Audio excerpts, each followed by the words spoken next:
The last time I was on CNBC Europe, I was in the London studios about 8 weeks ago. And since then, now back home in Shanghai, consumer confidence, business confidence is cratered. You see youth unemployment rates are at 18.8%. Real estate prices in tier one cities had dropped 8% on the secondhand market because everybody was concerned that the Chinese government was more concerned with ideological battles as well as geopolitics, as well as dealing with national security threats. So it seemed to people within China that the government wasn't that concerned about the economy. So everybody was hoping for a mini stimulus. And I think that's what the government has done the last 3 days by lowering the mortgage interest rates so a lot of consumers can refinance, by pledging support for the stock market, which is getting everybody excited about the A shares in Hong Kong. And I think importantly today, the state media published an announcement that Xi Jinping, who's all powerful right now, held a meeting at the Politburo to discuss the economy. This is the first time in many, many months that it seems like Xi Jinping himself is getting involved with figuring out how to reinvigorate the economy. So that's got people excited that it's not just about ideology, not just about national security, but now the government is focused on rejuvenating the economy so that it can hit that about 5% GDP growth rates for 2024, which is its goal, Sylvia. Right. You mentioned there that this is a mini stimulus. So what I would like to understand is really, can this actually make a material difference in driving economic growth in China when we've had these structural issues going on for so long?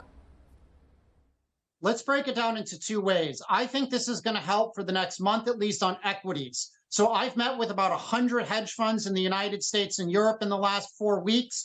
They are all looking for catalysts to get back into Chinese equities. They're saying PE ratios are 8 or 9. They were looking at this mini stimulus as a way to get in. They don't want to be the last one in, but they also don't want to be the last one out. So I'm not sure this is the start of a bull market. I think this is probably going to be similar more to February and March of this year, where the markets did go up 20, 30%. It's a good place to make money, but it's not going to be booming for years on end. But now back to the greater question, is this going to rejuvenate the economy as a whole? I think that's a great question.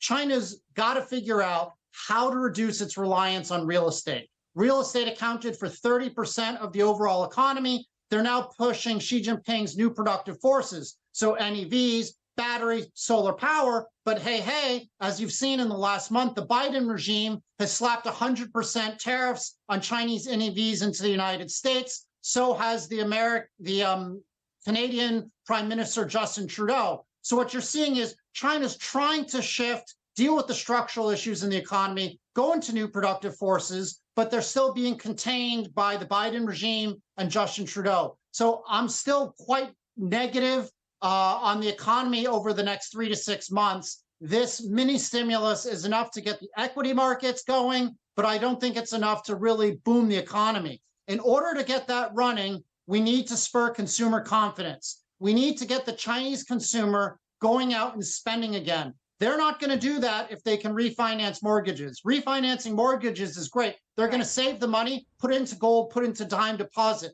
The only way they're going to start spending again is if they see their income and their bonuses rising, and that's not happening right now.